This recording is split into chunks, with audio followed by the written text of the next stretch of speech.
আসসালামু আলাইকুম। প্রিয় দর্শক, অন্য মঞ্চের আলাপ চাইতায় আপনাদের সকলকে আমন্ত্রণ জানাচ্ছি।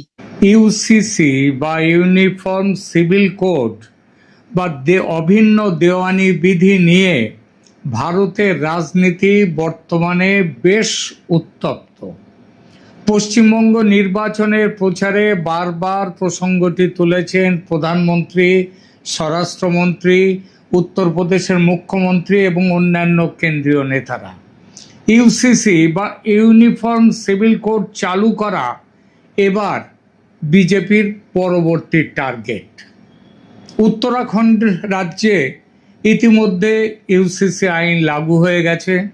সারা ভারতে ইউসিসি চালু করার জন্য ল কমিশন যুদ্ধকালীন তৎপরতা নিয়ে কাজ করছে।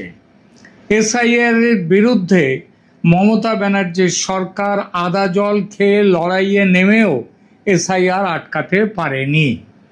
মমতা এখন অতীত, রাজ্যে শুভেন্দু অধিকারীর বিজেপি সরকার। এই সরকারের সামনে একের পর এক অনেক জ্বলন্ত ইস্যু, যেমন অনুপ্রবেশকারীদের বাংলাদেশে পুশ ইন করা, তারপর সংশোধিত নাগরিকত্ব আইনের অধীনে যারা যোগ্য তাদের নাগরিকত্ব দেয়া, জাতীয় নাগরিক পঞ্জি বা এনআরসি তৈরি ইত্যাদি। এরই মধ্যে উঠে এসেছে পশ্চিমবঙ্গের বিশেষ পরিস্থিতি বিচার করে উত্তরাখণ্ডের মতো এই রাজ্যেও সারা ভারতে লাগু করার আগে আলাদা করে ইউনিফর্ম সিভিল কোড লাগু করা যায় কিনা পশ্চিমবঙ্গে, সেই সম্ভাবনা খতিয়ে দেখা শুরু হয়েছে বলে বিশেষ সূত্র থেকে সংবাদ পেয়েছি। এর কারণ মমতার ধর্মীয় তুষ্টিকরণের রাজনীতি বা সহজ কথায় দুধেল গাই থিওরি বড় ঘা খেয়েছে এই ভোটে।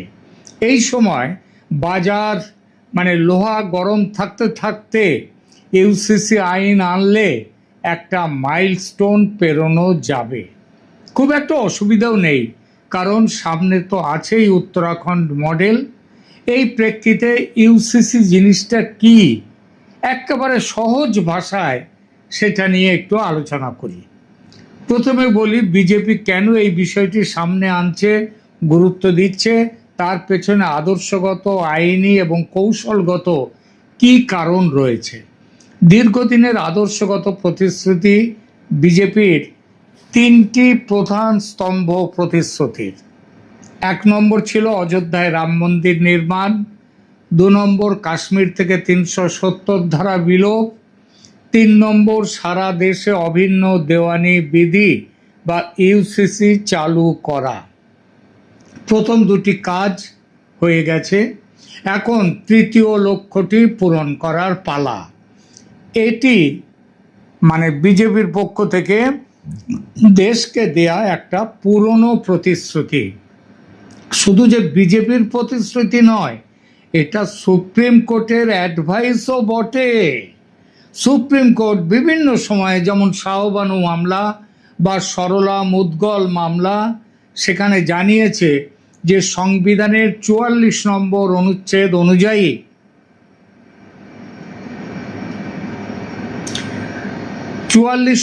অনুচ্ছেদ অনুযায়ী রাষ্ট্রের উচিত একটি অভিন্ন দেওয়ানি বিধি প্রণয়ন করা, যেটি দেশের সবার ক্ষেত্রে প্রযোজ্য, সব ধর্মের, সব সম্প্রদায়ের, সব বর্ণের, সব রাজ্যের মানুষের ক্ষেত্রে প্রযোজ্য।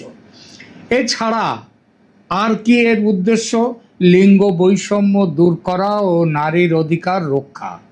বর্তমানে বিভিন্ন ধর্মের, এখানে আরো পরিষ্কার করে বলি, অনেকেই মনে করেন ইউসিসি বোধহয় মুসলমানদের উদ্দেশ্য করে করা হচ্ছে, তা নয়। এটা শুধু ইসলাম নয়, হিন্দু সহ অন্যান্য ধর্মেও তাদেরও নিজস্ব আইন আছে, পার্সোনাল ল আছে। আর সেই ল থাকায় বিবাহ বিচ্ছেদ বা উত্তরাধিকারের ক্ষেত্রে নারীরা সমান অধিকার পান না। ইউসিসি চালু হলে ধর্ম নির্বিশেষে দেশের সমস্ত নারী সমান আইনি সুরক্ষা পাবেন। তাই মূলত লিঙ্গ নিরপেক্ষ ন্যায় বিচারের স্বার্থে এই দাবি। এবার আসি পশ্চিমবঙ্গের বিশেষ প্রেক্ষাপট সেই বিষয়ে। পশ্চিমবঙ্গে নির্বাচনের পর বা তার আগে বিজেপি বারবার ইউসিসির প্রসঙ্গ টেনে যে আনছে তার নির্দিষ্ট রাজনৈতিক লক্ষ্য রয়েছে। প্রথমত জাতীয় সংহতির বার্তা। বিজেপি এক দেশ এক আইন এই জাতীয়তাবাদী ধারণাকে পশ্চিমবঙ্গে এবং সারা দেশে তুলে ধরতে চায়। আলাদা আলাদা ধর্মীয় আইন জাতীয় সংহতির পথে বাধা, এটা বিজেপির বিশ্বাস। দেশের মানুষকে সেই বিশ্বাসের অংশীদার করতে চায়। পশ্চিমবঙ্গে তৃণমূল কংগ্রেসের তোষণ রাজনীতির পাল্টা হিসেবে নির্বাচনের আগে বিজেপি ইউসিসিকে ব্যবহার করেছে তুষ্টিকরণের রাজনীতির বিরুদ্ধে। বিজেপির বক্তব্য আইন সবার জন্য সমান হওয়া উচিত, কোনো বিশেষ সম্প্রদায়ের জন্য আলাদা নয়। পশ্চিমবঙ্গে হয়তো সেটা মুসলিমদের ক্ষেত্রে তারা মনে করছে তাদের জন্য করা, কিন্তু ভারতের অন্যান্য অনেক রাজ্যেই হিন্দুদের নানা রকম আইন রয়েছে, উত্তরাধিকার আইন তো বিশেষ করে। উত্তরাখণ্ডে ইতিমধ্যে ইউসিসি বিল পাশ হয়েছে। বাংলায়, পশ্চিমবঙ্গ বা অন্যান্য রাজ্যেও এই মডেলের কথা বলে বিজেপি বোঝাতে চায় যে তারা তাদের ইস্তেহার বাস্তবায়নে দৃঢ় প্রতিজ্ঞ। এবং বর্তমানে ল কমিশন এই বিষয়ে বিভিন্ন ধর্মীয় সংগঠন এবং সাধারণ মানুষের সাথে আলাপ আলোচনা করে তারা বিষয়টিকে দেখছে যাতে একটা সারা দেশে ইউসিসি নিয়ে আসা যায়। এই হচ্ছে ইউসিসির প্রেক্ষাপট। এবার খুব সহজ ভাষায় বলি, ইউসিসির পক্ষে ও বিপক্ষে যারা বলছেন তাদের বক্তব্যের কতটা গ্রহণযোগ্যতা। ইউসিসি মানে কি? খুব সহজ ভাষায় আবার বলি, বিয়ে, তালাক, উত্তরাধিকার, দত্তক নেওয়া, সম্পত্তি বন্টনের মতো ব্যক্তিগত বিষয়ে ধর্মভেদে আলাদা আইন না থেকে সবার জন্যে, হিন্দু, মুসলিম, পার্সি, খ্রিস্টান, বৌদ্ধ, শিখ সবার জন্যে একটাই সাধারণ দেওয়ানি আইন থাকবে। এটাই এই আইনের মূল উদ্দেশ্য। ইউসিসির পক্ষে যেসব গুরুত্বপূর্ণ যুক্তি আছে সেগুলো বলি, কারণ কোনো বড় আইনি পরিবর্তনকে বোঝানোর সবচেয়ে, এরপরে আমরা বলবো তার বিরুদ্ধের কথা, সব ভালো উপায় হচ্ছে একটা আইনকে বোঝার যে দুই দিকে দেখা, তারপরেই সিদ্ধান্ত নেওয়া। ভারতে এই পার্সোনাল ল অনেক ক্ষেত্রে ধর্মভিত্তিক। আমরা মনে করি এর বিরুদ্ধে শুধু মুসলমানরা আছে, তা কিন্তু নয়। হিন্দু, মুসলিম, খ্রিস্টান, পার্সি এবং কিছু ক্ষেত্রে বিভিন্ন আদিবাসী সম্প্রদায়ের পারিবারিক নিয়ম কানুন এক নয়। মুসলিমদের যেমন এক পুরুষের 4 স্ত্রী থাকতে পারে, কিন্তু ভারতের বোধহয় 1% মুসলিমেরও একাধিক স্ত্রী নেই। সুতরাং এটা তাদের ধর্মে আছে, কিন্তু তারা ব্যক্তিগতভাবে এটা গ্রহণ করে না। তেমনি আবার দেখুন হিমাচল প্রদেশের, সেখানে বেশ কিছু জায়গায় সেখানে এই নিয়ম রয়েছে যে একটি পরিবারে একটি মহিলা তার পরিবারের সমস্ত ভাইয়ের সাথে তার বিয়ে হয়। এইসব আইনগুলো তৈরি হয়েছে নানা রকম ভৌগোলিক, অর্থনৈতিক ইত্যাদি পরিস্থিতির চাপে। তো এরকম নানা, আবার কিছু ক্ষেত্রে বিভিন্ন আদিবাসী সম্প্রদায় তাদেরও পারিবারিক নিয়মকানুন রয়েছে, একাধিক স্ত্রীর কথা আছে। অর্থাৎ একই দেশে একই নাগরিক হয়েও শুধু ধর্ম বা সম্প্রদায়ের পরিচয়ের কারণে ব্যক্তিগত আইনের ক্ষেত্রে আলাদা আলাদা নিয়ম প্রযোজ্য হয় এ দেশে। কম বেশি সব ধর্মীয় সম্প্রদায়ের মধ্যে কিছু নিজস্ব কানুন আছে। আমি বললাম একটু আগে যে মুসলিমদের মধ্যেও 1% মুসলিমও তাদের একাধিক স্ত্রী একসাথে থাকে না, এটা দেখা গেছে। ঠিক তেমনিভাবে হিমাচল প্রদেশে যাদের কথা বললাম, কাংড়া ইত্যাদি এলাকায়, সেখানটায় দেখা যায় যে তাদের মধ্যেও যে এক পরিবারে সব কজন ভাইয়ের একজন স্ত্রী, এই ব্যাপারটা তারাও বন্ধ করে দিয়েছে, আজকাল প্রায় থাকেই না। সুতরাং এইসব নিয়মগুলো অনেকটাই উঠে গেছে, তবু বিভিন্ন ধর্মীয় প্রতিষ্ঠান তারা এগুলো চালিয়ে যাচ্ছে, তারা এর সপক্ষে বলে যাচ্ছে। ফলে ইউসিসির বিরুদ্ধে এইসব ধর্ম সম্প্রদায়ের কারো কারো পক্ষ থেকে বিরোধ করা হয়েছে, এমনকি আদালতেও মামলা হয়েছে। ভারতের সংবিধানের আর্টিকেল 44-এ রাষ্ট্রের জন্য একটি নির্দেশমূলক নীতি রাখা হয়েছে। যেখানে বলা হয়েছে যে রাষ্ট্র নাগরিকদের জন্য একটি ইউনিফর্ম সিভিল কোড চালুর চেষ্টা করবে। মানে ইউসিসি কোনো হঠাৎ তৈরি হওয়া বিজেপির স্লোগান নয়, এর সাংবিধানিক ভিত্তি বহুদিন ধরেই আছে। এখন প্রশ্ন হলো, ইউসিসির পক্ষে এত জোরালো দাবি কেন ওঠে? প্রথম কারণ ওই যে বললাম, সমতা। ইউসিসির সমর্থক যারা তারা বলেন, একটি আধুনিক গণতান্ত্রিক রাষ্ট্রে ব্যক্তিগত অধিকারের প্রশ্ন ধর্মের উপর নির্ভর করে হওয়া উচিত নয়, বরং নাগরিকত্বের ভিত্তিতে হওয়া উচিত। অর্থাৎ আইন যদি সত্যিই সবার জন্য সমান হয়, তাহলে বিয়ে, তালাক বা উত্তরাধিকারের মতো গুরুত্বপূর্ণ বিষয়ে একজন নাগরিকের অধিকার তার ধর্ম দিয়ে নির্ধারিত হওয়া যুক্তিযুক্ত নয়, গ্রহণযোগ্য নয়। দ্বিতীয় কারণ, নারী পুরুষের অধিকার। ইউসিসির সমর্থকরা মনে করেন বিভিন্ন পার্সোনাল লয়ে যে বৈষম্য বা অসাম্য রয়ে গেছে, সেগুলো দূর করতে একটি সাধারণ অধিকার ভিত্তিক আইন সহায়ক। বিশেষ করে উত্তরাধিকার, যেটা হিন্দুদের মধ্যেও রয়েছে, ভরণ পোষণ, বিবাহ বিচ্ছেদ বা পারিবারিক নিরাপত্তার ক্ষেত্রে একটি একক আইনি কাঠামো নারীর ন্যায্য অধিকারকে আরো শক্তিশালী করতে পারে। তৃতীয় কারণ, জাতীয় আইনি কাঠামোর সরলতা। যখন একই ধরনের পারিবারিক বিষয়ে বহু ধরনের আইন কাজ করে, তখন ওই ফ্যামিলি কোর্ট বা তাদের ধর্মীয় আদালত এইসবগুলো আসে, তখন বিভ্রান্তি হয়, ব্যাখ্যার জটিলতা হয় এবং আইনি অসমতা তৈরি হয়। সেটা যাতে না হয়, একটা জাতীয় আইনি কাঠামো তৈরি হয়, তার জন্যই এটা। একটি অভিন্ন দেওয়ানি আইন এইসব জটিলতা কমিয়ে আইনের প্রয়োগকে আরো সহজ ও স্বচ্ছ করবে। এবার আসি ইউসিসির বিরুদ্ধে তোলা সবচেয়ে গুরুত্বপূর্ণ আপত্তিগুলোতে। প্রথম আপত্তি হলো ধর্মীয় স্বাধীনতা। বিরোধীরা বলেন, পার্সোনাল ল শুধু আইনি বিষয় নয়, অনেক ক্ষেত্রেই তা ধর্মীয় চর্চা, সামাজিক রীতি এবং সম্প্রদায়ের আইডেন্টিটি বা পরিচয়ের সঙ্গে জড়িয়ে আছে। তাদের যুক্তি, ভারতের সংবিধানের আর্টিকেল 25 ধর্ম পালন করার অধিকার দেয়, আর আর্টিকেল 29 স্বতন্ত্র সংস্কৃতি রক্ষা করার অধিকার দেয়। তাই একক আইন চাপিয়ে দিলে সংখ্যালঘু সম্প্রদায়ের নিজস্ব রীতি ক্ষতিগ্রস্ত হতে পারে।